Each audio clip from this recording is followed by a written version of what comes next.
You read the title. I'm here to tell you how Dream mastered the YouTube algorithm and predicted his own success. Personally, I get annoyed by long intros, so skipping that and straight from his Twitter account, this is the answer. To grow to 25 million subscribers in 2 years, Dream learned to prioritize the different parts of video production. In order of importance, he focused on first, scope, which is just the range of people who might be interested in a video idea. Then the thumbnail, the title, then audio quality, then finally video quality. You might instinctively already know this just based on what YouTube recommends to you, but Dream believes the content of your video matters way less than those 5 things. It just makes sense. How often do you end up watching trash just because it ended up in your recommended? If you know what you're doing, your videos could become that trash. If you master the almighty algorithm, you too can be an overnight success. So, what does Dream's list tell us exactly? What did he study that got him recommended into oblivion? Well, that's why you should keep watching. If you want to get yourself into a mindset that forces you to think about videos like Dream does, there is just one thing you need to know, and it should help you just ground and internalize Dream's list of priorities. If you want to understand the YouTube algorithm and how to optimize your videos, pay attention right now. The YouTube algorithm has one responsibility when recommending a video. Its goal is to match people with content. Every time I hear someone describing the algorithm, they seem to get it backwards, so I want to be very clear right now. The YouTube algorithm is a service for audience members, not creators. It is not designed to help you grow or to allow you to game the system. No, it shows people videos that are consistent with their viewing habits. People who watch similar videos get recommended similar videos.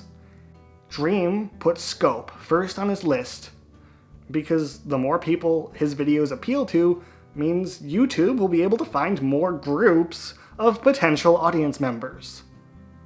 This is exactly why videos seem to randomly pick up after several weeks. At first, YouTube assumes your scope is exactly as small as your average video. But now and then, it tests your creation against a new kind of viewer.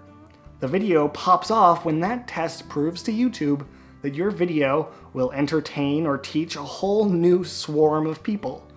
Dream went viral because he purposefully hit a scope, a new market of viewers that no other Minecraft videos were hitting at the time, and YouTube loved it. Instead of making videos for young kids or high-pixel players, Dream went after memers, old pros, speedrun enthusiasts, as well as avid fans of the game.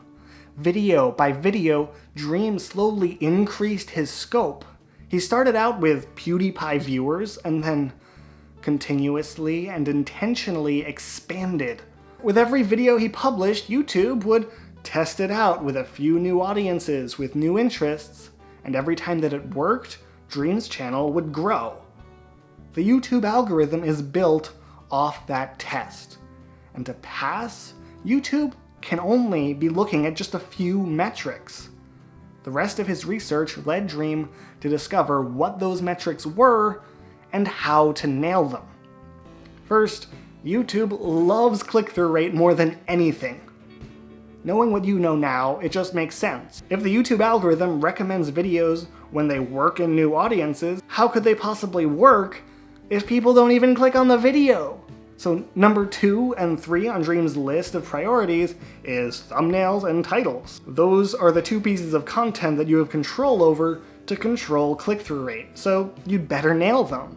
If you consider your scope when designing your thumbnail and picking your title, you are doing better than 95% of creators. Otherwise, you can look at my other video about thumbnails and how Mr. Beast nails them every single time. One more thing. Beyond clicking on your video, YouTube cares about another metric. You've probably heard it before, everyone says it, And it's obvious. Watch time!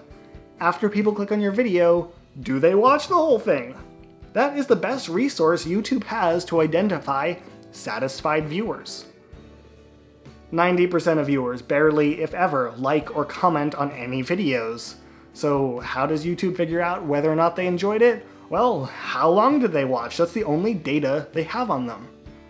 To take advantage of this, all Dream did was track down why people are clicking off of YouTube videos. According to Dream, the #1 reason is bad audio quality.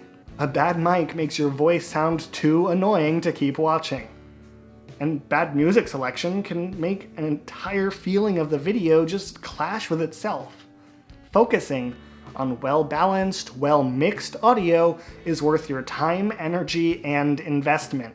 Because I believe in this advice, for this video I bought a nice microphone for my camera and spent several evenings just learning and practicing how to make it sound good.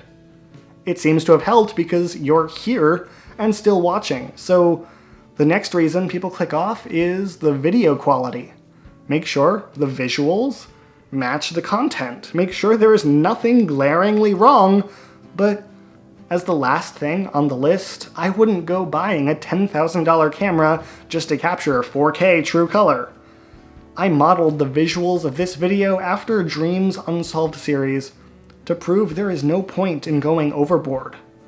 Just put in the time and make the video work.